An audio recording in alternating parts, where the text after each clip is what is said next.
Bonjour à tous, j'espère que vous allez bien. Je vous retrouve pour un nouveau vlog. Je m'approche de la caméra parce que j'ai peur que vous ne m'entendiez pas. Mettez le son awake sur votre télé parce que je suis dehors, donc je vais pas gueuler non plus. J'ai quelques voisins, voilà. Donc j'espère que vous allez bien. Je sais, ça fait longtemps que je suis pas venue en vidéo. Je sais, le mois de février a été court mais intense.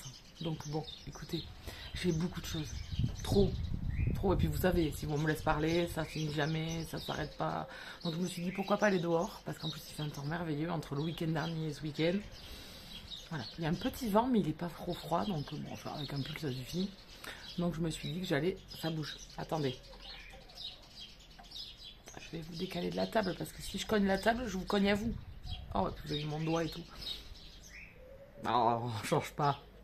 Les pros, on les change pas, vous savez. Ils n'ont pas besoin de faire d'efforts. Donc, il y a mon voisin qui est dans son garage. Bon, j'ai la tête dedans. Je pas envie qu'ils m'entendent, vous comprenez. Donc, je prends le petit déjeuner. Je trouve cette tasse tellement parlante. Donc, petit déj dehors.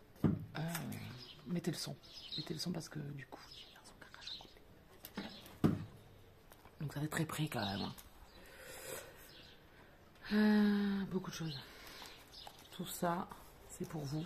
Enfin, c'est pour nous. Enfin, c'est pour moi. Enfin, voilà, c'est la vidéo. Je pense que je vais la scinder. Je mettrai une partie aujourd'hui et une autre partie la semaine prochaine pour rattraper mon retard. Je sais, j'ai pas eu le temps. J'ai pas eu le temps de faire le book, j'ai pas eu le temps de faire ma pile à lire pour le mois de mars. Pour Mars au féminin, puisque je vais participer comme d'habitude au challenge. Je sais pas si vous participez, n'hésitez pas à venir chapper, soit ici, soit sur Instagram, en DM. Voilà, donc je vais participer à ce challenge-là. Je vous propose déjà pour commencer 2 lectures communes. La première, une lecture commune que j'avais envie de lancer, parce que bon, pour ceux qui savent. Pour les autres, ils vont pas tarder. Et j'ai ouvert une chaîne Twitch pour faire des lives et lire. Le principe étant, on papote, on lit une demi-heure, on papote, on lit une demi-heure, on papote, on lit une demi-heure. Les pauses sont entre 10 et 20 minutes, ça dépend des soirées, ça dépend le temps que l'on a. En semaine, c'est de soit 20h, soit 20h30. Je pense que je vais passer à 20h15, comme ça je vais couper la poire en deux. Pour commencer bien à lire à 20h30. Et jusqu'à 23h. Voilà. Vous pouvez partir quand vous voulez. Voilà, donc il suffit de venir nous suivre sur Twitch, vous cliquez suivre et surtout cliquez sur les notifications, ça vous dira dès qu'il y a un direct qui passe. Affilié à ça ou pas, ou parce que j'avais envie aussi de faire une lecture commune d'un roman qui me tente énormément, c'est Un bûcher sous la neige. Je vais essayer de vous foutre la photo là, parce que je vais laisser le livre dedans. Bah oui, parce que là je suis venu le doigt, à part mon carnet. Donc Un bûcher sous la neige, c'est un historique qui se passe en Écosse au XVIIe siècle, je crois, si je ne dis pas de bêtises. 1640 et quelques. Ou 1600, ouais, c'était avant 1640, je crois, par là, aux alentours. À la louchasse, hein. On n'est pas un siècle près. Donc je vous propose cette lecture commune. Le début de la lecture commune se passerait autour du 8 mars. Si vous voulez participer, il suffit de mettre un petit DM pour me demander de rentrer dans le groupe, puisque j'ai fait un petit groupe Instagram. Et il y a aussi un salon ouvert sur Discord pour ceux qui veulent y aller, en spoilant allègrement. Parce que sur Discord, on peut griser en fait les parties que l'on veut spoil, suivant ceux qui ont avancé. Donc vous pouvez après lire, une fois que vous avez fini, vous pouvez lire les spoils de tout le monde. Donc ça c'est pas mal. Donc vous avez le choix. Tout est en barre d'infos pour venir me rejoindre sur ces différents réseaux sociaux. Il y aura également le 8 mars, donc le jour où on débute la lecture commune, le but étant que je commence ce jour-là en live lors d'un Twitch. Bon, comme ça permettra à certains de débuter et puis de mener un peu d'entrain dans la discussion. Aucune obligation non plus, vous lisez ce que vous voulez, il n'y a pas de problème. Il y a Raymond qui arrive. Je ne sais pas si vous l'avez entendu. Peut-être pas. Déjà que moi, vous ne devez pas trop bien m'entendre. Mon chat encore moins. Oui. Oui. Oui. Qu'est-ce qui t'arrive? Tu veux venir dire bonjour? Allez, viens. Ah, tu peux pas sauter. Feignant. T'es comme moi, t'es un grand sportif. Bonjour les gens. Bonjour. Ah oui, il y a un peu d'eau sur les patoches. Un peu de rosée dans l'herbe. Bonjour les gens. Ça va? Oh, tu fais... C'est un peu un drama queen. Il fait que... Ah, tu m'éclates. Tu voulais faire un gros câlin? Bah ouais, je comprends. Je comprends. Oh mais oui. Oh mais... S'il y a bien quelqu'un qui comprend, c'est moi. Mais là, par contre, je vais pas te tenir comme ça tout le temps. Mais oui, vraiment. Oh là là. Bah oui. Oh. Oh. Je l'aurais voulu. Il n'aurait pas voulu m'en faire. Mais là, il avait besoin de câlin. Oui. Il fait beau, hein. C'est content, hein. C'est mieux que toute la pluie qu'on a eue cette semaine. Hein. Dis. Ah bon, toute cette semaine, non, j'exagère, on a eu de la pluie mercredi et jeudi, on a eu l'impression de prendre, vous là, on n'a plus l'habitude. Donc écoutez, je parlerai des lectures dedans, parce que ça sera plus pratique que là, je sais même pas si vous m'entendez, c'est un peu le problème, je vais pas aller m'écouter dedans pour savoir, parce qu'en plus je les envoie sur l'ordinateur, donc c'est pas sûr que le son soit pas altéré. Enfin, voilà, moi et la technologie, pour ceux qui savent, hein, voilà. Donc voilà pour ça, ça c'est la première lecture commune. Vous êtes déjà pas mal à participer, je ne m'attendais pas. Hein. Je me dis on va être 5, 6, voilà, pas plus. Mais non, en fait, on a déjà passé la dizaine, je pense, donc ça va être sympa. Ça va être très sympa. Voilà. Désolée pour les chiens du voisin. Donc, je vais pas trop vous en dire. Comment je pourrais faire pour... J'essaierai de vous insérer le résumé dans la vidéo. Comme ça, vous saurez de quoi ça parle, si ça vous tente un petit peu. Peut-être que certains l'ont dans la pile à lire. Donc n'hésitez pas, il est sorti en poche, donc voilà, tout libre bene. La deuxième lecture commune, c'est avec Elle Booktubez-vous et Julie. On reste dans le cadre de Mars au féminin, là aussi, puisque dans Un bûcher sous la neige, c'est un destin de femme. Avec un petit peu à la Outlander, un petit peu à la Claire Fraser. Donc un peu le même principe. Et dans toutes les lueurs de l'ombre, non, pas de l'ombre, toutes les lueurs de Londres, la ville, de Julia Kelly, donc je vais essayer de vous l'insérer pareil ici.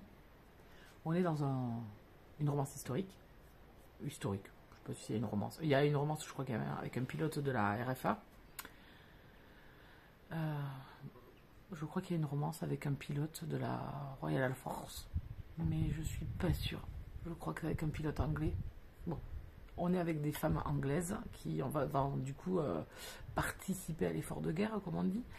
J'en sais pas plus. Voilà, je l'ai dans ma pile à lire depuis, je crois que ça fait 3-4 ans que je l'ai dans ma pile à lire. Depuis qu'il est sorti en grand format, je l'avais zioté dans les sorties. Et en fait, Rochelle Gab l'avait acheté. Elle l'a lu et elle me l'a gentiment envoyé. Donc c'était trop cool, sauf que j'ai pas été cool. Je l'ai toujours pas lu. Donc c'est la lecture commune. On est ici pendant la Seconde Guerre mondiale. Donc on va toucher à des destins de femmes, un petit peu comme le Liliane Refleurie après un hiver rigoureux. Comme le chant du rossignol, enfin voilà, même principe que ces livres-là. Voilà pour la deuxième et qui débuterait, elle, le 15 mars. Donc là, il suffit de demander à rentrer dans le groupe. Voilà pour les infos lecture commune du mois de mars et mars au féminin. J'ai préparé ma petite pile à l'écrit. Il faut que je vous la tourne. Voilà, je pense que c'est ce que je vais faire aujourd'hui. Je vais vous retrouver, finir mon petit déjeuner et vous retrouver dans pas longtemps dedans. Pour vous, dans une seconde.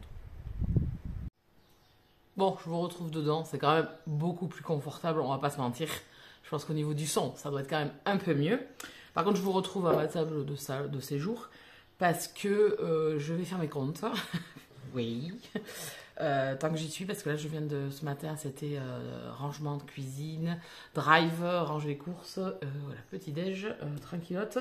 Et venir vous voir quand même, parce que bon, au bout d'un moment, je laisse passer le temps et je ne viens pas. Et j'aime bien venir le samedi matin. J'aime bien. Je trouve que le week-end, le matin, pour les vlogs, pour moi, c'est parfait.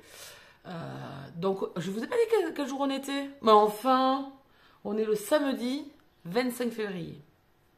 Voilà, vous savez tout. Ce soir, live Twitch à partir de 19h jusqu'à 1h du matin. Enfin, j'espère qu'on tiendra jusqu'à 1h. Voilà. Donc, bon, ça sera passé au moment où je vous posterai le vlog. Donc, je vous ai pas inséré. J'espère que j'y aurais pensé à insérer les. Voilà. Donc, ça, c'est Un bûcher sous la neige avec la nouvelle couverture de chez J'ai lu. Il y a une autre couverture qui existe avec Une femme pareil dans la neige hein, aussi, c'est un peu le même principe quand même.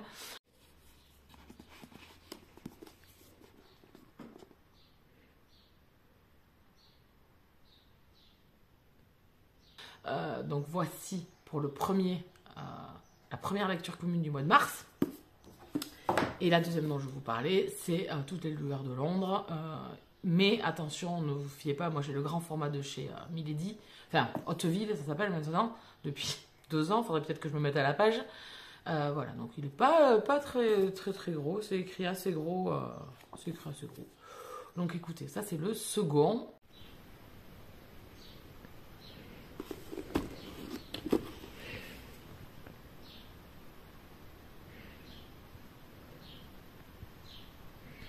Si vous voulez participer, comme je vous l'ai dit, vous mettez un petit MP à Julie ou à moi pour celui-ci. Et pour celui-là, vous m'envoyez un petit MP et je vous rajoute. Voilà, n'hésitez pas à venir tester aussi les lives Twitch pour lire. Je trouve que moi, je lis beaucoup plus grâce à ça. Beaucoup d'entre vous qui viennent me le disent aussi, donc je suis super contente. On boucle la boucle au niveau des lectures communes de Twitch et tout ça. Donc ça, c'est fait. Donc là, je vais faire mes comptes, tranquillote. Oui, parce que maintenant, ça y est, je fais attention à mes comptes parce que je pense qu'il y avait de l'abus de ma part, on va pas se mentir. Et que, bon, ça fond comme un neige au soleil, on est tous d'accord. Et j'aimerais faire des économies pour pouvoir me faire plaisir quand j'en ai envie et pas toujours à calculer si je vais avoir, voilà, le mois prochain, si je vais pas être prise au la gorge ou tout ça. Donc, prendre les devants sur les plaisirs ou les envies que je vais avoir dans l'année 2023, puisqu'il faut savoir que j'aimerais faire quelques salons comme d'habitude. Voilà, j'aimerais aller à la Icon au mois de novembre à Paris. Et j'ai un voyage, un petit week-end à Dublin avec les copines pour l'anniversaire de l'une d'entre elles. Voilà, donc il y a quelques petites choses. Donc je commence à économiser de plusieurs manières différentes. Donc déjà je note toutes mes dépenses qui sont, on va dire, les obligatoires du mois. Hein. Alors pour l'instant, je ne fais pas des enveloppes budget. Je vous en ai parlé dans le dernier vlog, je crois, que j'allais vous en parler. Pour l'instant, je n'en fais pas parce que j'aimerais réguler avant mon compte en banque. Qui est un peu... voilà. Banquier, je ne suis pas sa meilleure amie. Quoi. Enfin, si, parce que si, je pense que quand on a des découverts, on est les meilleurs amis des banquiers.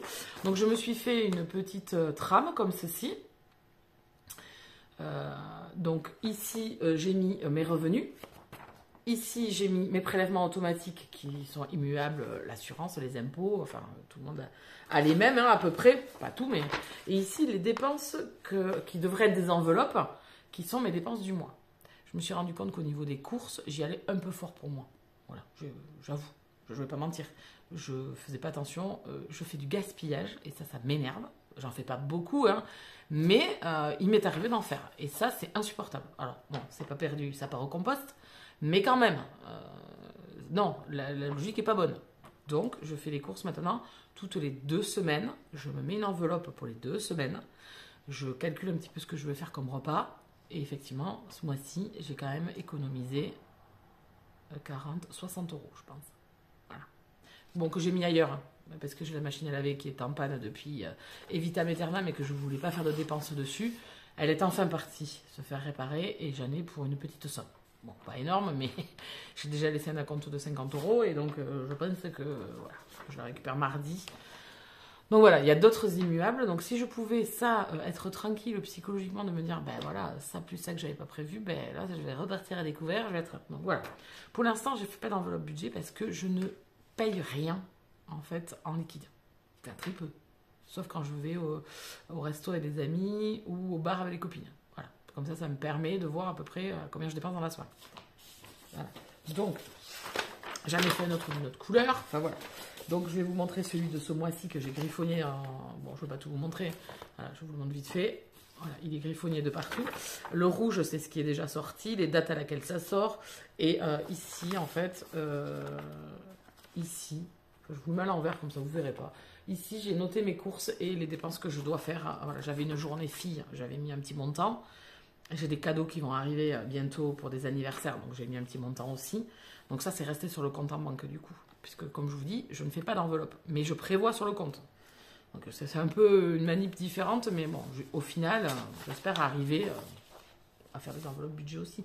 Donc je me suis fait des tableurs année, 6 mois, etc., les dépenses immuables et tout, sur Excel, pour voir exactement combien j'en étais par mois, quels mois étaient les plus... Qu'est-ce que je pouvais anticiper sur des prélèvements ou des règlements que j'ai à faire dans l'année que je n'aurais pas prévu. Petite dose de café. Oui, j'en ai pris un autre parce que bon, je viens de discuter avec vous, donc j'espère que vous avez le temps. Prenez quelque chose. Allez, vous aussi. Allez-y. Et donc voilà, donc je fais hyper attention. Et donc là, je fais également le petit défi. Je me suis donné des petits défis sur mon bullet journal. Je vais vous montrer. Donc le défi 5 €. Dès que j'ai un billet de 5 €, il part directement dans une petite cagnotte. Donc vous voyez, j'en ai pas... les billets de 5 €, comme je vous dis déjà, je ne paye pas souvent en liquide. Donc c'est quand je vais acheter des cigarettes, que je fais un retrait, que je vais acheter des cigarettes, que je vais au bar. Donc voilà, c'est dans la même soirée et il peut m'arriver d'avoir des billets de 5 €. Donc je pense que les courses, dorénavant, je vais faire des enveloppes. Ça, je peux le faire. Cigarettes, enfin sorties, etc. Ça, je vais faire des enveloppes. Donc moi, mon budget, il sera à moitié enveloppe, à moitié prélèvement parce que... on va dire que 80% de ce que je dépense, c'est des prélèvements automatiques, quoi. Donc voilà. Donc voilà, les billets de 5 €, je coche à chaque fois et donc je sais combien de billets de 5 € j'ai. Et donc aujourd'hui, j'en ai un nouveau. Donc je vais mettre dans la case et le mettre dans une petite cagnotte. Voilà pour ça. La deuxième cagnotte que je fais, j'essaye petit à petit. Bon, je suis un peu en retard, hein. Je rattraperai dans le courant de l'année, je ne m'affole pas, parce que je n'avais pas trop de monnaie, c'est toujours pareil. Je fais le défi 52 semaines. Le but étant de, pareil, mettre des économies de côté toutes les semaines. Alors en montant, voilà, puisque vous partez de 1 €, semaine 1, à 52 €, semaine 52. Voilà. Mais moi, je ne vais pas suivre la ligne de chaque semaine par mois. Je coche au fur et à mesure, là où ça m'arrange de remplir quand j'ai de la monnaie. Donc là, j'ai pris un tout petit peu de retard. Je vais rattraper ça. Donc là, effectivement, j'ai un petit peu, j'ai quelques pièces. J'ai quelques pièces et j'ai de la monnaie. Donc, je vais me faire un petit grignotage de cases. Voilà pour ça. Donc, voilà ce que j'ai mis en place pour l'année 2023. Ça faisait un moment. Je crois que c'est depuis août l'année dernière, juillet-août l'année dernière, que je parle d'économiser, de faire des enveloppes budget ou un système qui me corresponde. Alors, bon, j'en ai regardé, je ne sais pas combien. De TikTok ou de vidéos sur l'épargne, sur les enveloppes budget, parce que ça fait le buzz, hein, ça fait le buzz depuis 2 ans, là, 1 an et demi.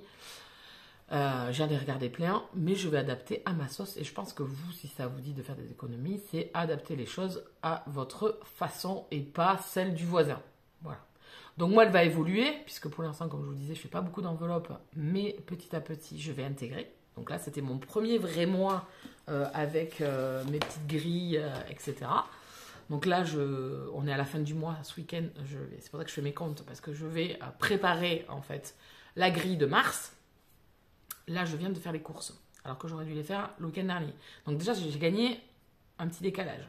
Donc, mon budget course de mars, même s'il y a 4 jours de plus, 3 jours de plus, pardon, 3 jours de plus, il ne va pas trop changer. Donc, je vais peut-être mettre le même budget. Et comme ça, j'y gagnerai peut-être. Voilà pour ça. J'ai mis mon petit budget. J'avais un livre à acheter, enfin 2 livres à acheter. Je l'ai mis dans le budget. Donc, je ne l'ai pas sorti pour autre chose. Voilà, et je ne l'avais pas, de toute façon, sur mon compte. Donc, voilà. Bon, mais écoutez, voilà. Et puis après, mes petites économies, je les mets... Alors, les 5 €, je les mets dans une certaine boîte. Et les lots, je les mets dans une autre boîte. Voilà, j'ai le défi 52 semaines. Pour pas que ça se mélange. Donc, là, déjà, je suis en train de préparer, on va dire, ma cagnotte pour Dublin. Et normalement, donc Dublin, j'y vais fin juin. Donc, j'aurais économisé janvier, février, mars, avril, mai, juin. En liquide que j'ai de la vie courante. Sans faire des économies de ma grille. Je ne sais pas si je suis très claire là. Là, c'est des choses que je mets de côté chaque semaine avec des piécettes qui me restent, etc. Et ces piécettes, en fait, en mois de juin, je vais calculer combien j'en ai. Et je pense que ça sera le budget qui va me servir à partir pour ce petit week-end à Dublin. Et normalement, du coup, ça ne devrait pas défalquer mon compte courant, qui a déjà beaucoup de choses. Vous voyez ? Donc l'un ou l'autre, c'est un peu le même système. Si vous mettez dans vos enveloppes budget 10 € tous les mois, ou je sais pas moi, 20 € tous les mois jusqu'au mois de juin, parce que vous voulez partir. Voilà, bon. Moi, je vais faire déjà une moitié d'année, parce que je vais en avoir besoin de l'argent. Et je ferai une autre moitié d'année après jusqu'à Noël pour le reste. Voilà comment moi je le fais. Il y en a, ils font sur une année. Mais voilà, les gens font comme ils veulent. Moi, je vais faire à ma sauce. Et pour l'instant, je suis motivée. Donc là, je vais faire les comptes de voir combien j'ai dépensé. Parce que là, je vais vraiment le voir.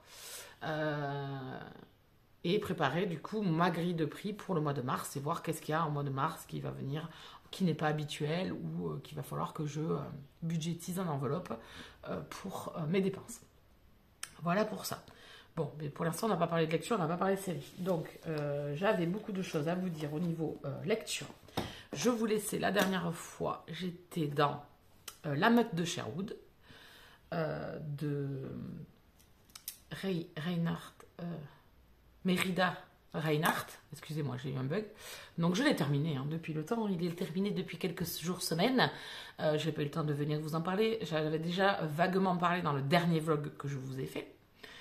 C'est une histoire de Robin des Bois. L'auteur a décidé de reprendre l'histoire, la légende, le mythe, enfin tout ce que vous voulez. A-t-il existé, pas existé? Bon, vous irez voir. Du coup, moi, ça m'a permis d'aller en chercher un peu plus. Même si à l'époque, j'avais quand même vu le Robin des Bois avec Kevin Costner, qui reste un de mes films préférés. La musique de la BO, c'est My First, je pense que je l'aurais dans le cœur toujours. J'étais ado, voilà, c'était mes premiers. Dès que j'avais un crush sur quelqu'un, c'était ma musique. Everything I do it for you. Voilà, donc j'avais quand même déjà des petites. J'avais à l'époque fait déjà des petites recherches sur Monsieur Robin des Bois. Donc ici, elle a décidé de reprendre l'histoire de Robin des Bois, revisitée à la sauce loup-garou. Comment ils sont intégrés dans l'histoire et tout ça, je vous laisserai le découvrir parce que je pense que c'est un spoil si on vous le dit. De toute façon, là, je ne vous spoile pas, on le voit sur la couverture. Et puis la meute, bon. Et puis c'est catalogué fantastique. Donc voilà. Donc vous êtes avec un historique fantastique MM, puisqu'il y a une relation MM dans l'histoire. On est avec un jeune Robin des Bois d'une quinzaine d'années au départ. Et on va le suivre sur toute sa vie. Enfin, une bonne partie de sa vie. Et on va nous raconter les croisades, enfin, ce qu'on savait déjà de l'histoire de Richard Cœur de Lion, de Robin des Bois, du shérif de Nottingham, de Guy de Gisbourne, enfin voilà, tout ça. Mais elle l'a revisité. Et franchement, j'ai beaucoup aimé. Alors, attention, pour ceux qui veulent que de la romance, de l'histoire, voilà, un peu de cucu, etc. Là, je préfère vous prévenir, il n'y en a pas. Et ça ne dessert pas l'histoire, au contraire, l'histoire, moi, je l'ai beaucoup aimée. Donc, on va avoir une première partie... On va dire 30 à 40% la jeunesse de Robin des Bois. On met en place l'histoire, on met en place un petit peu cette légende sur les loups. On ne sait pas trop. Et on a d'un coup un clash qui se passe, un événement nous est révélé. Et là, l'histoire prend une autre forme avec un Robin des Bois adulte. J'ai beaucoup aimé. Vraiment, j'ai beaucoup aimé comment l'autrice a su tirer ses propres ficelles de l'histoire de Robin des Bois. De nous raconter l'histoire. Alors, c'est très bien raconté, je trouve. Elle a une plume vraiment qui est propre au récit d'un historique sans être lourd. Voilà, il n'y a pas énormément de descriptions non plus. Mais ça prend son temps. On est ici dans du slow burn. Je préfère le répéter. Slow burn. Donc, l'histoire prend son temps.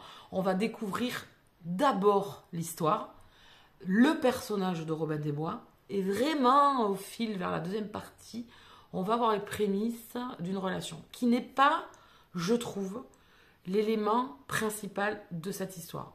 On reste dans un historique fantastique avec des créatures surnaturelles. Là aussi, elle a modifié un peu la donne puisque j'en ai lu quand même sur les meutes, les loups, les transformations, les métamorphes, tout ça. Et là, elle s'est vraiment appropriée par rapport aux anciennes légendes celtes.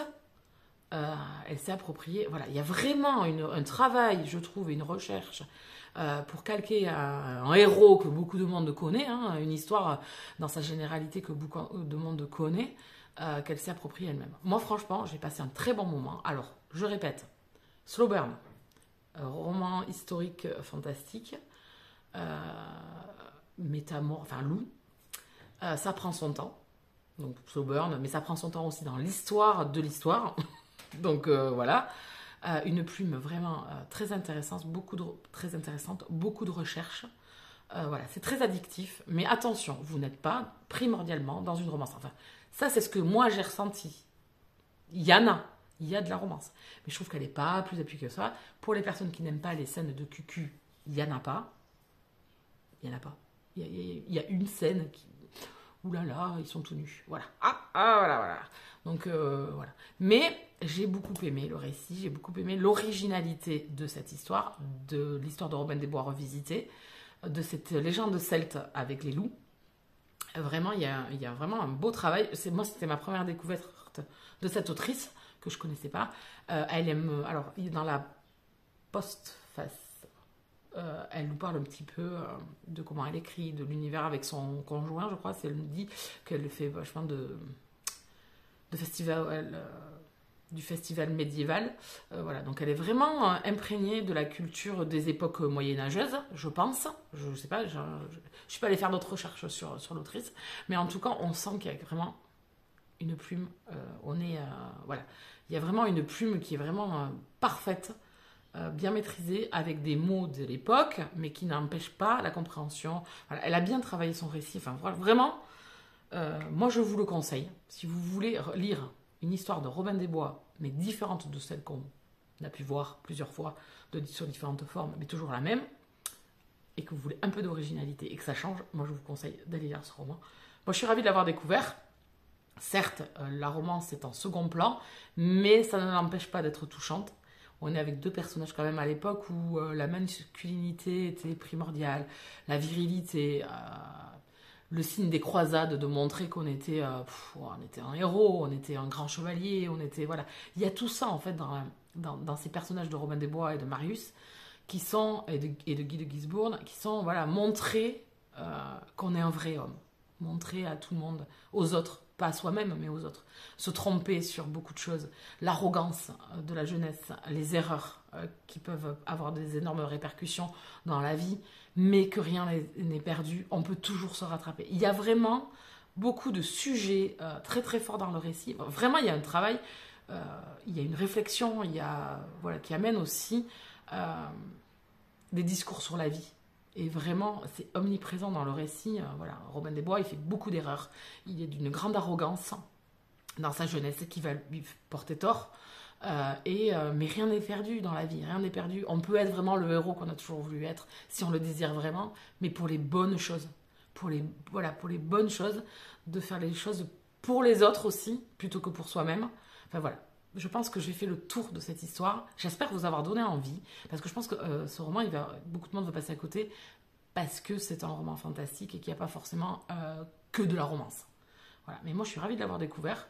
Je regrette de l'avoir pris en numérique, j'aurais bien aimé l'avoir eu en papier. Je pense que je me l'achèterai à l'occasion si je tombe dessus ou j'ai une envie là, soudaine de l'acheter et de l'avoir. Mais en tout cas, je suis contente de l'avoir découvert. Vraiment une chouette histoire. Je lui mets une petite note. Hein. Bah, ça fait longtemps que je n'ai pas noté mes romans. Je ne sais pas si c'est primordial, mais moi, ça vous montre l'intérêt aussi que j'ai eu pour ce roman. Moi, je lui mets un 17-18 sur 20. Vraiment, il y a vraiment un chouette travail. Donc ça, c'est... Alors, attention, elle sort son crayon, elle prend le rouge pour agresser l'œil. Allez, hop, ça c'est fait. Alors, on va parler de films. J'ai regardé Deux cœurs. Je vais vous insérer la petite image. Deux cœurs, c'est deux histoires de deux hommes d'âge différents, à des époques différentes, à des dates différentes. Et on va suivre leurs amours. Donc on va être dans le passé, dans les années 80, je crois, au début. 70-80, parce qu'il est ado, enfin il est jeune adulte au départ, et après il est adulte. Et avec un jeune homme d'une vingtaine d'années qui rentre à la faculté et qui tombe éperdument amoureux. L'autre homme est un jeune homme qui est à la faculté. Et on passe très vite là-dessus et il devient homme d'affaires dans l'entreprise familiale. Il est d'origine cubaine, donc on sent cette famille, le poids politique entre Cuba et les États-Unis. Il y a ça aussi, même si c'est une romance. Vraiment, j'ai beaucoup aimé parce que les deux personnages... Alors l'acteur du présent, c'est Jacob Elordi, l'acteur qui joue dans Kissing Booth. Voilà, il joue dans Euphoria aussi. Et l'autre acteur qui joue le personnage du passé, on va dire, dans les années 80, il est jeune quand même dans les années 80, donc ils sont en temporalité, ils sont pas très loin l'un de l'autre. Et le deuxième, il a joué dans Designated Survivor avec Kiefer Sutherland, il jouait le secrétaire d'État ou un proche du président des États-Unis. Et l'acteur jouait hyper bien. J'adorais son rôle, il a vachement évolué dans la série. Et donc là, de le revoir dans un autre rôle qui était vraiment touchant. Alors c'est un film d'amour. C'est un film sur la maladie, puisque l'un des deux personnages est malade. Et c'est sur... bon, je vais m'arrêter là. Dans cette histoire, il y a la musique, il y a profiter de l'instant présent, profiter de la vie, profiter des gens qu'on aime. Par moments, on se dit que notre vie, elle est finie, à cause de la maladie ou tout ça. Et non, et des fois, on se dit qu'on a la vie devant nous. Et non, enfin voilà, on va toucher plusieurs personnages qui vont graviter autour de ces deux héros, qui vont vivre les événements de chacun différemment.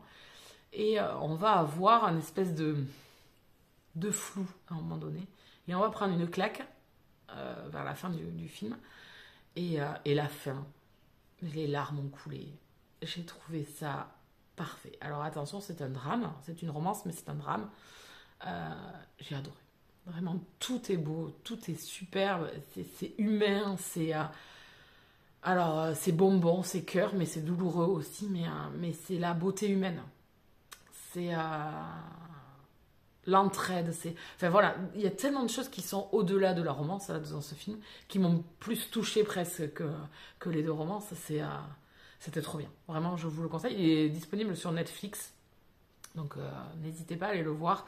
C'est un beau film. Bon, je l'ai vu, ça fait 15 jours, je pense. Hein. Bien 15 jours, 3 semaines que je l'ai vu. À sa sortie, là. Quand il est sorti sur Netflix, je l'ai regardé le soir, le week-end même, le vendredi.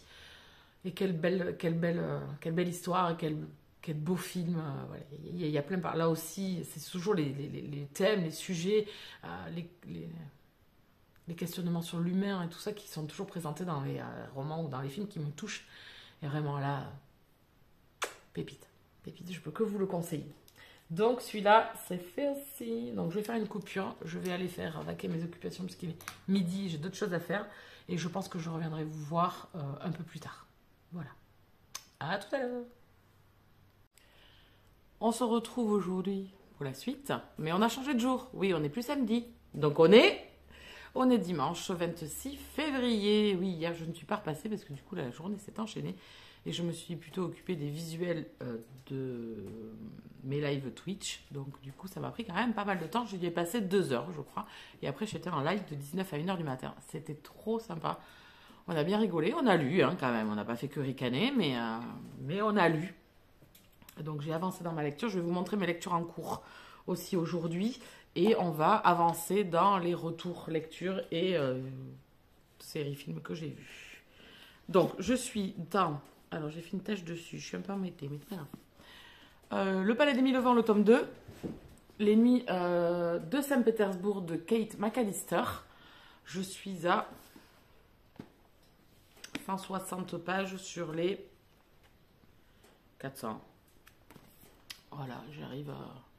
Pas tout à fait à la moitié, je suis un peu avant la moitié. Je le fais en audio. Je le fais en audio-livre et ça se passe très très bien. La voix, je l'ai déjà eue plusieurs fois sur plusieurs romans différents. Et je trouve que ici, elle est vraiment parfaite. Elle a plus de douceur. Pourtant, c'est une voix rock. Mais je sais pas, ça fonctionne très très bien. Pour exemple... il a fait la voix masculine dans Darkness de Clore Smith et Juliette Pierce. Voilà, entre autres. Il en a fait plein d'autres. Hein. Donc voilà, c'est une voix qui est vraiment très agréable. C'est une voix rocailleuse, un peu forte. J'aime beaucoup. Et ici, c'est lui le conteur. Voilà, pour l'audio. L'histoire, on est ici avec un prince cousin du tsar de Russie, Nicolas Ier, et sa femme. Et ils ont eu... des jumeaux dont un a perdu la vie et du coup il trouve un enfant. Alors je vous dis pas comment, etc. C'est l'intrigue de l'histoire. Hein. Il trouve un bébé dans la neige et donc du coup il prend la place en fait de l'héritier décédé et donc les jumeaux vont grandir ensemble. On est ici avec Vassili et Yelena, il est prince donc russe et il y a beaucoup d'amour dans cette maison. Il y a beaucoup d'amour, beaucoup de respect. Voilà, elle est folle de son mari est fou d'elle, c'est vraiment magnifique. Mais j'ai peur. Parce que là, je vois tourner le truc, je vois poindre à l'horizon de ces neiges blanches, je vois arriver les dramas et le sang. Et je pense que je ne me trompe pas. L'étau avance et se resserre, donc il y a une intrigue autour de cet enfant trouvé dans la neige. C'est pas forcément l'enfant en lui-même, mais plutôt un objet qui était avec l'enfant. C'est un lien avec le tome 1. Si vous n'avez pas lu le tome 1, vous ne comprendrez pas forcément cet objet. Donc il y a ce lien-là. Est-ce qu'on retrouvera les autres personnages de l'histoire du premier? Je ne pense pas pour le moment.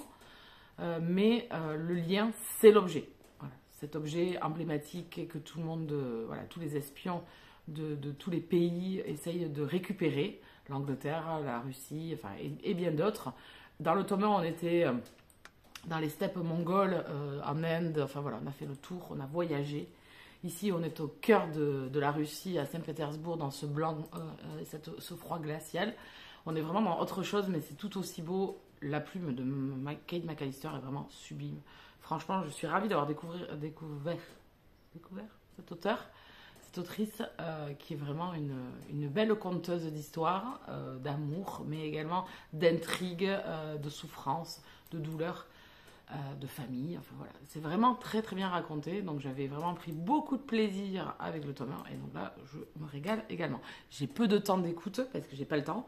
Mais là, j'ai fait un petit trajet vendredi, donc j'ai pu avancer un petit peu et franchement, c'était très agréable. Ma lecture à l'écrit, c'est Ton parfum de Farhana, qui était la lecture commune de Elle Booktubez-vous du mois de février. C'est une dark romance. Je suis ici à 180 pages de lu sur les 550. C'est un beau bébé avec, comme je vous disais, des écritures. Ah non, je vous le disais pas vous. Des écritures très petites. Je vais vous montrer les entêtes de chapitres qui sont vraiment sublimes. Donc, elle s'est inspirée, mais ça n'a rien à voir, Le parfum de Suskind. Je l'avais lu très jeune, j'ai vraiment de vagues souvenirs. Alors oui, la partie olfactive, la partie meurtrier, psychopathe, tout ça, je l'ai, mais voilà, je sais qu'il est né dans la misère, il est seul, mais il y a toujours cette... J'avais eu l'impression, moi, à l'époque, qu'il y avait vraiment cette... la femme, la mère, voilà, celle qui l'a abandonné, qui a fait de lui voilà, l'être qu'il est aujourd'hui, enfin, voilà, il y a plein de méandres en lui, et toujours par rapport à la femme. Donc moi, j'ai eu cette impression-là, mais franchement, j'étais très jeune quand je l'ai eu. Alors, je dirais pas que ça fait très très très longtemps, mais vous aurez compris, hein, voilà. Donc, elle s'est inspirée de ça. Dans cette histoire, on va suivre Ava, qui est en conflit avec sa mère, qui a quitté son père, à elle, Ava, il y a des années. Elle a traversé beaucoup de choses tumultueuses depuis lors. Et elle a une vingtaine d'années. Et là, elle retourne un petit peu voir sa mère. Et sa mère, depuis des années, est avec quelqu'un. C'est pour ça qu'elle avait quitté papa. Donc, on va se retrouver dans cette villa en Toscane où elle va retrouver sa famille, puisque dans le petit village où elle va, elle a la maison de sa mère, mais il y a également sa famille, sa grand-mère qui a une maison, la maison maternelle. Et donc, du coup, elle en profite l'été de retourner là-bas. Elle arrive dans cette villa, elle tombe sur sa mère, son beau-père, dans le fameux beau-père, et sa petite sœur, demi-sœur, du coup, Pia. Voilà, et on va suivre d'abord cette histoire de jeune fille qui va au final découvrir un petit peu ce beau-père qu'elle connaît très peu au final, qu'elle a haï et détesté, qui est parfumeur, donc qui est né. Voilà, donc il y a ce lien avec donc le roman de Suskind. Et franchement, moi pour l'instant, voilà, pas trop de dark romance en vue, à part si ce n'est peut-être la relation un petit peu dérangeante, et encore, non, ils n'ont aucun lien entre la jeune fille et le beau-père. Donc voilà, lui a 35 ans, la mère est dans la quarantaine, puisqu'elle est plus âgée que lui, elle a 7 ans de plus, et la jeune fille a 20 ans. Voilà. Donc voilà la mise en place de l'histoire. Pour le moment, c'est très très bien écrit. J'ai passé certains chapitres qui sont waouh au niveau écriture. C'est épicé, bien évidemment. Vous aurez des scènes, je pense, très épicées au vu du comportement des deux personnages et de certains chapitres que j'ai déjà pu passer. Ça prend son temps. Voilà, pour l'instant, ça prend son temps. Je ne sais pas où tout ça va nous mener. Je pense on va droit dans le drama. On sent que lui, on a eu un flashback, a vécu des choses plutôt horribles quand il était enfant. Donc voilà, c'est tout ce que je peux vous en dire pour le moment. Mais en tout cas, pour l'instant, moi, je passe un très bon moment. J'ai hâte de m'y replonger aujourd'hui. On a un Read With Me encore de 16 à 18h30 et de 20h30 à 23h. Donc je vais essayer d'avancer au maximum. Bon, j'aurais aimé le finir ce week-end, je vous avoue. Voilà, j'aurais aimé le finir ce week-end, mais ça va pas être possible.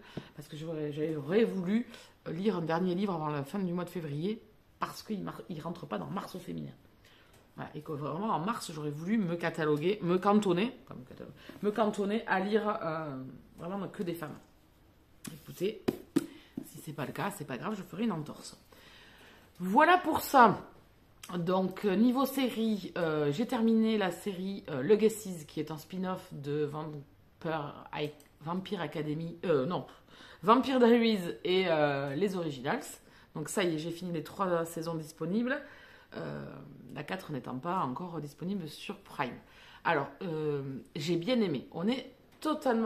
C'est totalement différent de Vampire Diaries et des Originals.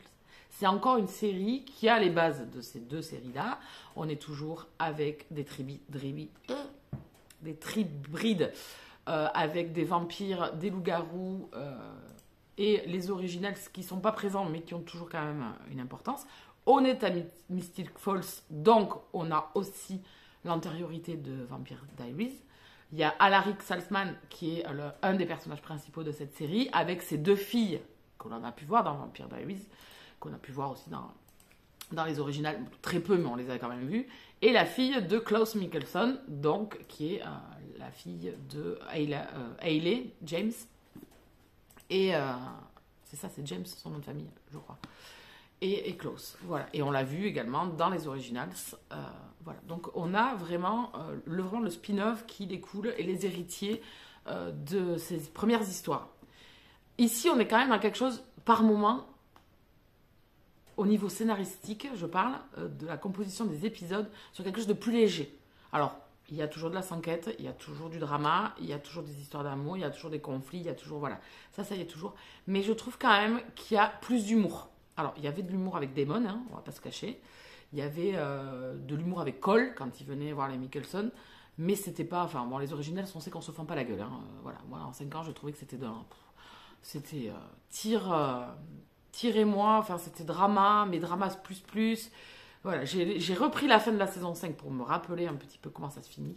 Et j'ai enchaîné là avec Legacy pour avoir vraiment la suite directe après la fin des Originals.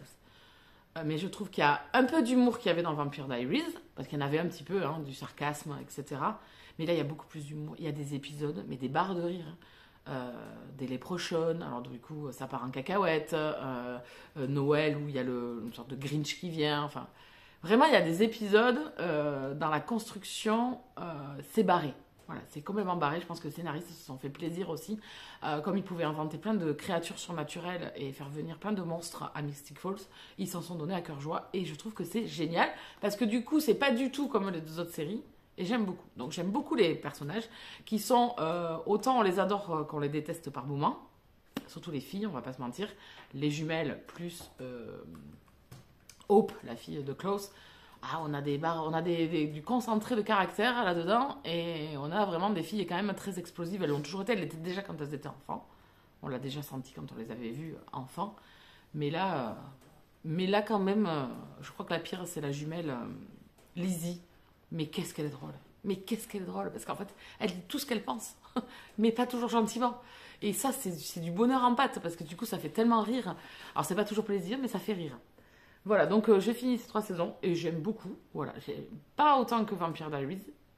Bon, les Originals, moi, franchement, c'est pas une série que j'ai adorée. Parce que je trouvais que c'était trop drama. Il n'y a pas eu assez, en fait, d'autodérision en fait dans les originales. Il n'y a pas eu assez de... Voilà, on était vraiment... Et ça tournait en rond, que je t'en veux, qu'un coup le carré il est à moi, et qu'un coup je t'es mon ennemi, et que t'es mon ami. Enfin, drama close quoi.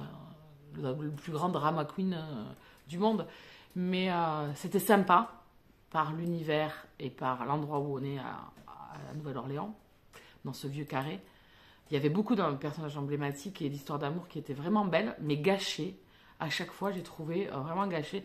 Et alors, le choix des scénaristes sur la fin, et j'en parlerai pas pour un des personnages que j'adore dans cette série, c'est Elijah. Voilà. Mais par contre, le fait des bonds temporels, d'avancer dans le temps avec ces personnages et tout, ça par contre, j'ai trouvé ça très très bien construit. Voilà, ça c'est super bien. Il y avait de très bonnes choses dans les originals, mais j'ai trouvé que c'était trop. Enfin, stop, arrêtez les dramas, quoi, bordel. Faites-nous. Enfin voilà, changez un petit peu. J'avais l'impression, en fait, que tous les épisodes, c'était toujours la même chose, quoi, en fait. Ça tournait toujours sur les mêmes trucs. Et franchement, et trop de gravité, mais non, les gars. Alors que dans les Vampire Diaries, il y avait quand même un peu d'humour, grâce à Damon, hein. Bon, pas toujours à bon escient, mais moi, ça me faisait rire. Voilà, donc le Legacy, si vous avez aimé Vampire Diaries et que vous avez aimé les originales, je pense que vous passerez un bon moment. Ça sera pas votre meilleure série sur le lot de cette saga, de cette enseigne, mais franchement, j'ai passé un bon moment.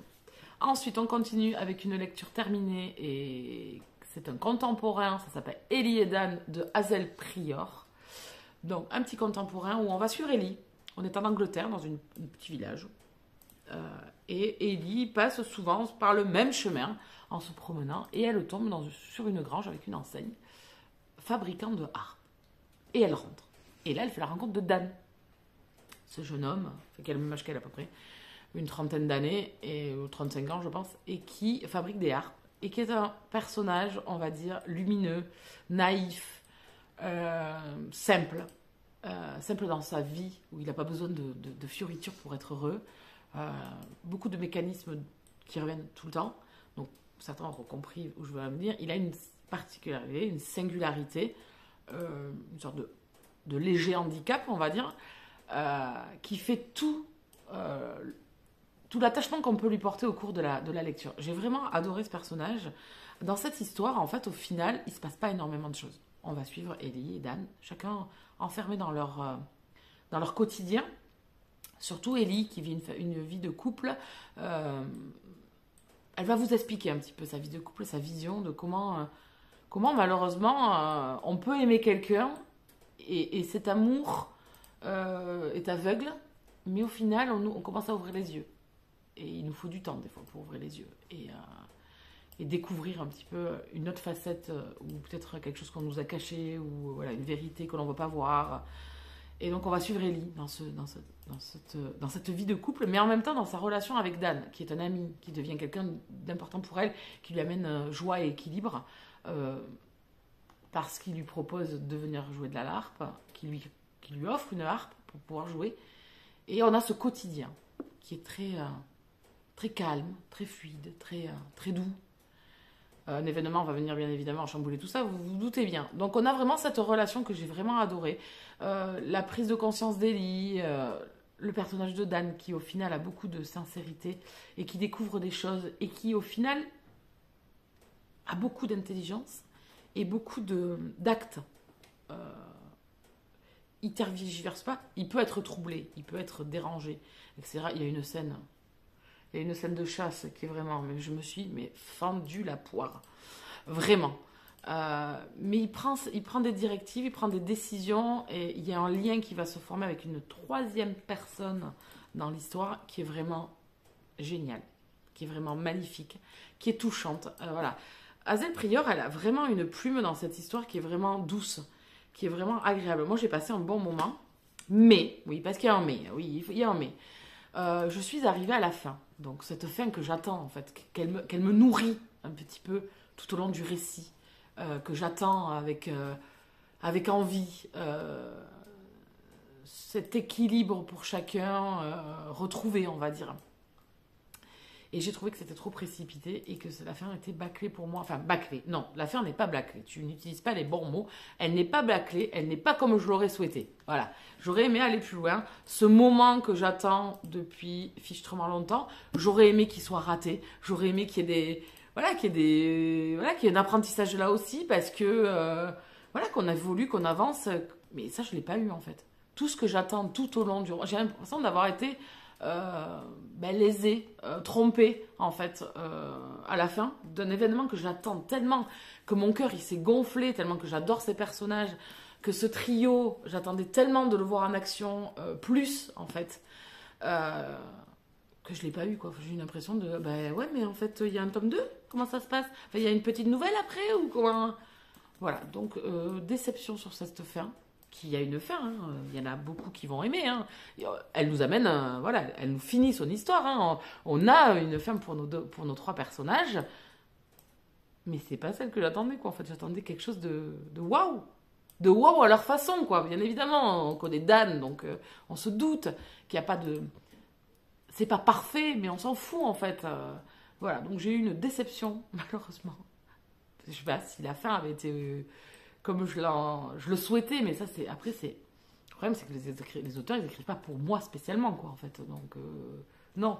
Mais voilà, je préfère vous prévenir que c'est une très bonne lecture, que ça plaira au niveau de l'histoire, parce qu'il y a une fin, hein, je vous le dis, mais j'aurais aimé 3 pages de plus. En quoi 3 pages de plus, que j'ai mon événement, que j'ai après une suite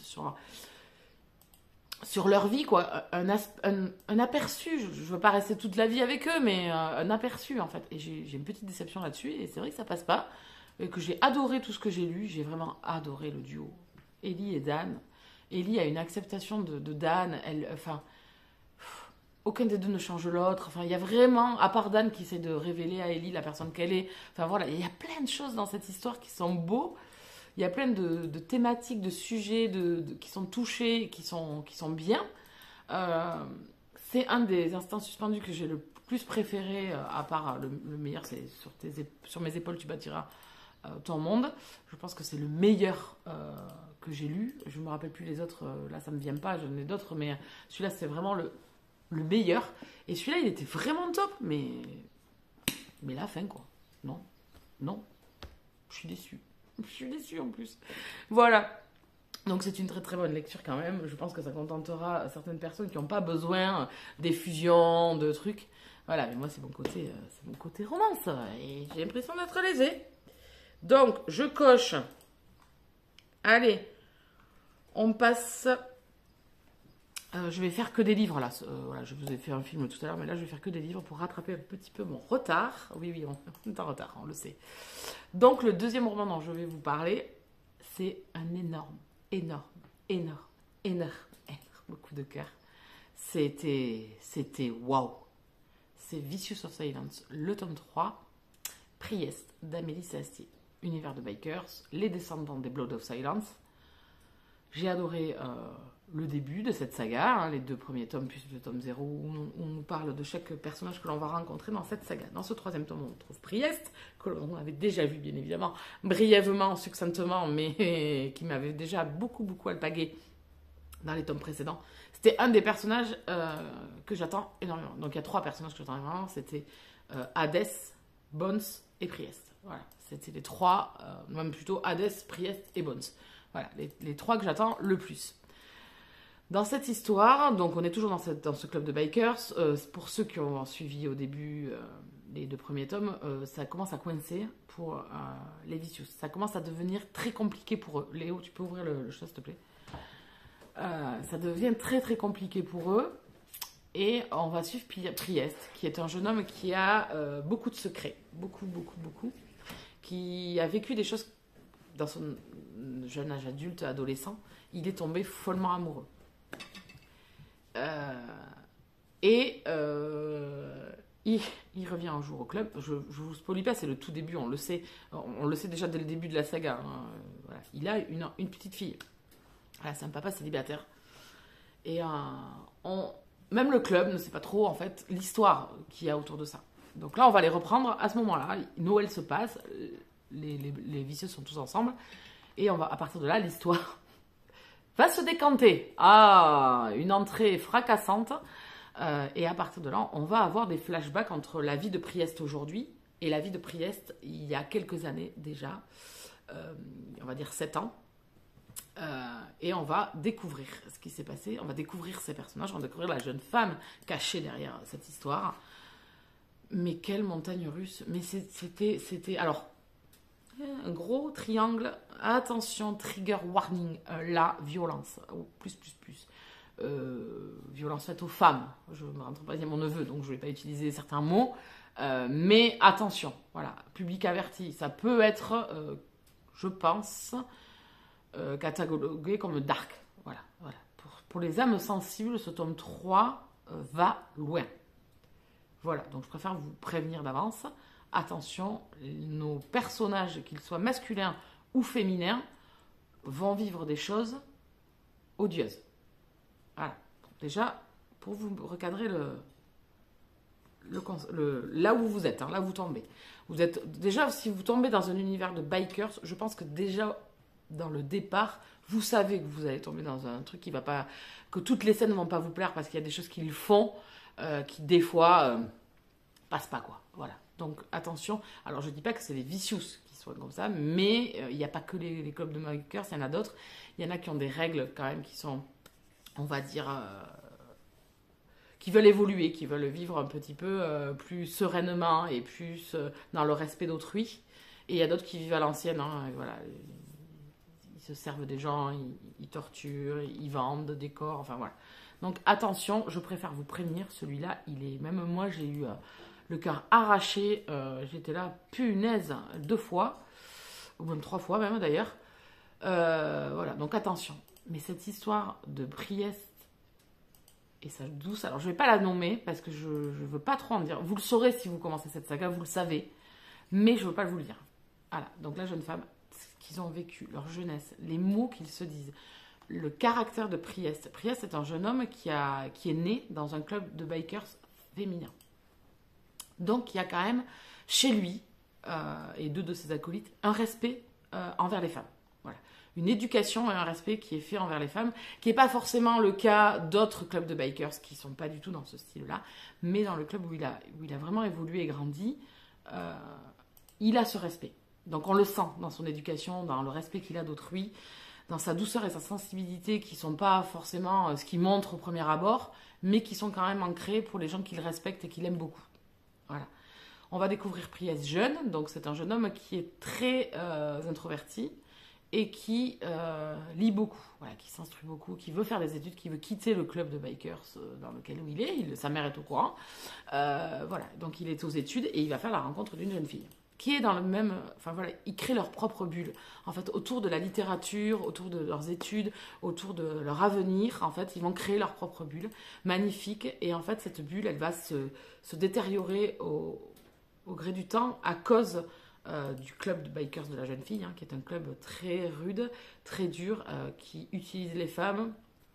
Donc, elle va vivre des choses qui vont du coup entacher sa relation avec Priest et surtout des événements qui vont arriver en cascade et qui vont faire que les choix qu'ils ont décidé de faire pour leur vie ne seront peut-être pas les décisions finales. Est-ce que l'amour peut tout traverser? Est-ce que l'amour peut tout surmonter? Est-ce que l'amour suffit des fois à la personne que l'on a en face de nous? Enfin voilà, il y a des mots, il y a des phrases. Je pense que toutes les phrases d'Amélie dans ce roman sont belles, en fait. Elle nous transpire cet amour qu'il y a entre Priest et la jeune fille. On les a dans le présent aussi, et là c'est tout aussi émouvant puisqu'on a une petite fille au milieu de tout ça, on a une enfant qui est née sans connaître forcément qui est sa mère, qui fait le lien, et une petite fille en plus qui est malade, voilà. Donc il y a plein de choses en fait dans ce 3e tome qui sont puissants, qui sont immenses, qui ont fait battre mon cœur, qui ont fait chavirer mon cœur, qui m'ont fait pleurer, qui m'ont fait sourire. Voilà, j'ai vraiment fait les montagnes russes. C'est un énorme coup de cœur pour ce tome 3. Je l'ai trouvé sublime. Je sais pas, je trouve que la plume d'Amélie dans ce tome 3, elle est encore plus. Alors, vous savez que quand même, moi, dans les Fucking Love, je trouve qu'elle a une plume qui est vraiment belle, qu'au travers de cet univers qui peut paraître sale par moments, cet univers pornographique, elle arrive à le sublimer et à nous amener des personnages vraiment hauts en couleur et forts. J'avais adoré le tome 8, j'avais trouvé que la plume était sublime, qu'elle s'était vraiment appropriée de personnages et les problématiques qu'ils traversaient. Mais là, ici, c'est un de ses meilleurs, vraiment. Le tome 3 des Vicious, je trouve que c'est un de ses meilleurs romans, de par la plume, de par les personnages qu'elle a imaginés, les personnages qui sont nés de son imagination. Je trouve qu'ils sont tellement beaux. Voilà, eux, ils font la beauté de l'histoire, en fait. Elle écrit leur histoire tellement bien. Donc voilà, c'est un énorme coup de cœur. J'espère vous donner envie de découvrir cette saga dans le complet. Parce que dans chaque tome, vous avez des personnages différents, des problématiques différentes. Un univers de bikers quand même relativement rude. Attention, je préfère vous prévenir. C'est pas les bisounours, surtout ce tome 3. Et je pense que le tome 4 aussi, puisque le tome 4, c'est Hadès que l'on voit un peu plus dans ce tome 3 pour notre plus grand plaisir. Parce que autant Priest... est un saint, on va dire. Enfin, il passe pour un saint au niveau de ses copains. Autant Hadès, non. Hein. Autant Hadès, c'est Flamme dans les Hadès-Engmen. Voilà, c'est un être torturé, c'est un être froid qui s'est détaché un petit peu de ses émotions parce qu'il était dans un club de bikers de tarés. Voilà, donc on a vraiment le blanc et le noir, en fait. On avait dans cette histoire du tome 3, et je trouve que ça a mené encore plus de force encore à ces personnages qui étaient en retrait jusqu'à maintenant, puisque c'était pas eux qui étaient destinés dans les tomes. Mais du coup, dans ce tome 3, elle fait une introduction d'Hadès qui est vraiment sublime, parce que à un moment donné, il y a une scène forte, longue, entre Hadès et Priest, et une à la fin, qui est vraiment hyper importante dans le club. Parce qu'en fait, même vos différences, même le fait que vous ne soyez pas toujours en accord l'un avec l'autre, n'empêche pas que vous ayez un respect l'un pour l'autre, et que vous soyez frères, et que vous surmontiez toutes les difficultés qui soient devant vous. Et c'est ça, en fait, Hadès. Ça peut être un être cruel, un être froid, un être qui va prendre des décisions pour les autres et qui va le faire, et qui ne va pas se poser de questions. Enfin, ça c'est ce qui paraît, mais bon, je pense que ça va quand même un peu plus loin. Mais qui quand même, au fond, même s'il te dit qu'il n'a pas de sentiments, il en a. Parce qu'il voilà, y a une scène horrible dans une pièce avec Hadès et Priest, mais des fois, en fait, ce que j'ai aimé aussi, c'est juste l'image qu'elle met devant nous, Amélie, et nous. Elle nous met dans cette situation, et en fait, on est pris, en fait, dans ce moment. Ils nous imprègnent, on a l'impression que, voilà, ils arrivent sur nous, les émotions, qu'on les vit pleinement dans cette pièce, qu'on est mis, pareil, à partie comme Hadès à un moment donné. Voilà, donc elle introduit personne, hein. Hadès se retrouve dans beaucoup de scènes très importantes de ce tome 3. Je trouve qu'elles étaient excellentes. Le duo Priest-Hadès, moi je l'ai adoré parce que vraiment, on est vraiment sur le blanc et le noir. On est vraiment sur deux personnages à l'opposé l'un de l'autre, mais qui sont vraiment importants l'un pour l'autre aussi.